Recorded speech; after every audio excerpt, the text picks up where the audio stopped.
ইরানের বিরুদ্ধে সাম্প্রতিক ইসরায়েলি আগ্রাসনের সরাসরি সমর্থন জানিয়ে আন্তর্জাতিক মহলে নিজেদের বিশ্বাসযোগ্যতা নষ্ট করেছে ইউরোপের তিন প্রভাবশালী দেশ যুক্তরাজ্য, ফ্রান্স ও জার্মানি।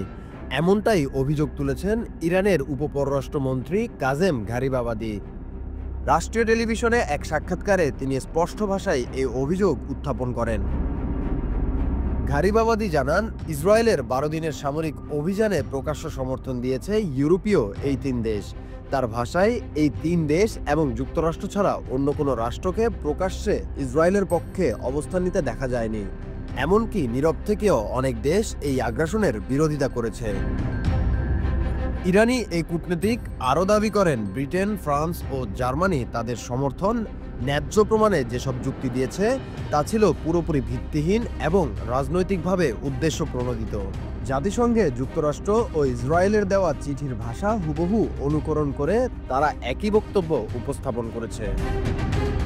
চিঠিতে দাবি করা হয়, ইরানের পারমাণবিক কর্মসূচি একটি তাৎক্ষণিক হুমকি এবং সেটি সামরিকীকরণের পথে অগ্রসর হচ্ছে। এই মিথ্যা ভিত্তিতেই তথাকথিত আত্মরক্ষার অধিকার প্রয়োগের কথা বলা হয়। কিন্তু ঘারিবাবাদির বক্তব্যে স্পষ্ট, এই যুক্তি আন্তর্জাতিক আইন পরিপন্থী এবং রাজনৈতিক স্বার্থে সাজানো। তিনি বলেন, যুক্তরাষ্ট্র জাতিসংঘে যে চিঠি জমা দিয়েছে তাতে উল্লেখ আছে তারা ইরানের সঙ্গে যুদ্ধ অবস্থায় রয়েছে, অথচ বাস্তবতা হলো ইরান কখনোই যুক্তরাষ্ট্রের সঙ্গে কোনো যুদ্ধ শুরু করেনি। এই দাবি কেবলই রাজনৈতিক নাটক। উল্লেখ্য, 13 জুন সকালে মার্কিন অনুমোদনের পর ইসরায়েল ইরানের গুরুত্বপূর্ণ পরমাণু স্থাপনা, চিকিৎসা কেন্দ্র, বিদ্যুৎ স্টেশন ও জনবহুল আবাসিকে ভয়াবহ হামলা চালায়।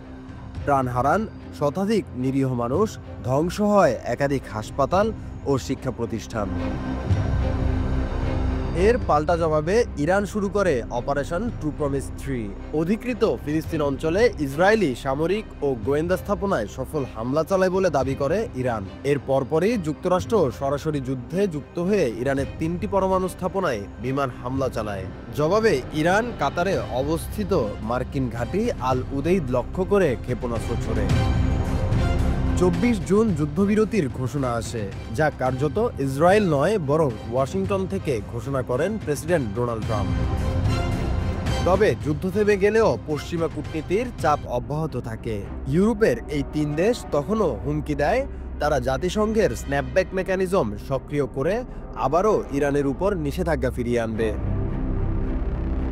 ঘারিবাবাদি জানান, এখনও পর্যন্ত ইরান এই সংক্রান্ত কোনো আনুষ্ঠানিক নোটিশ পায়নি। কিন্তু তিনি সতর্ক করে বলেন, যদি তারা স্ন্যাপব্যাক চালু করে তবে ইউরোপীয় তিন দেশের সঙ্গে যে কোনো কূটনৈতিক যোগাযোগ অর্থহীন হয়ে পড়বে। তার ভাষায়, আমরা এখনও 6 দফা বৈঠক করেছি এই দেশগুলোর সঙ্গে, কিন্তু এমন সিদ্ধান্ত এলে তাদের সঙ্গে কোনো আলোচনা সম্ভব নয়। তিনি বলেন, ইরান প্রতিদিন নিজেকে প্রস্তুত রাখে সম্ভাব্য সব কূটনৈতিক ও প্রতিরক্ষামূলক প্রতিক্রিয়ার জন্য। বিশ্লেষকদের মতে, যুক্তরাষ্ট্র 2018 সালে জেসিপিওএ চুক্তি থেকে সরে দাঁড়ানোর পর ইউরোপের এই তিন দেশ বারবার প্রতিশ্রুতি ভেঙেছে। এখন তাদের দাবি ইরান নিজে চুক্তি লঙ্ঘন করছে। এই অবস্থান শুধু রাজনৈতিক দ্বিচারিতা নয় বরং আন্তর্জাতিক কূটনীতির ক্ষেত্রেও চরম দুঃসাহসিকতা। এই পরিস্থিতিতে আন্তর্জাতিক কূটনীতিতে একটি স্পষ্ট বিভাজন তৈরি হয়েছে। একদিকে যুক্তরাষ্ট্র ও তার পশ্চিমা মিত্ররা, অন্যদিকে দক্ষিণ বিশ্ব ও তাদের প্রতিরোধক ঘাঁটি। এখন প্রশ্ন হচ্ছে, ইউরোপের এই তিন দেশ কি সত্যিই নিষেধাজ্ঞা ফিরিয়ে আনবে, নাকি বৈশ্বিক কূটনৈতিক ভারসাম্যের স্বার্থে আবারও আলোচনার পথেই ফিরবে?